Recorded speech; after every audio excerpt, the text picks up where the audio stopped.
Dami tao. Wala na po pwesto nyo pag tayo nag-upo.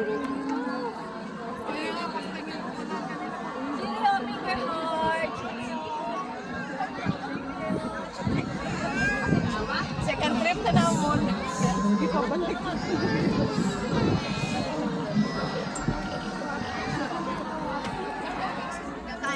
Hindi pa ata silang enjoy. Asa sila ate eh?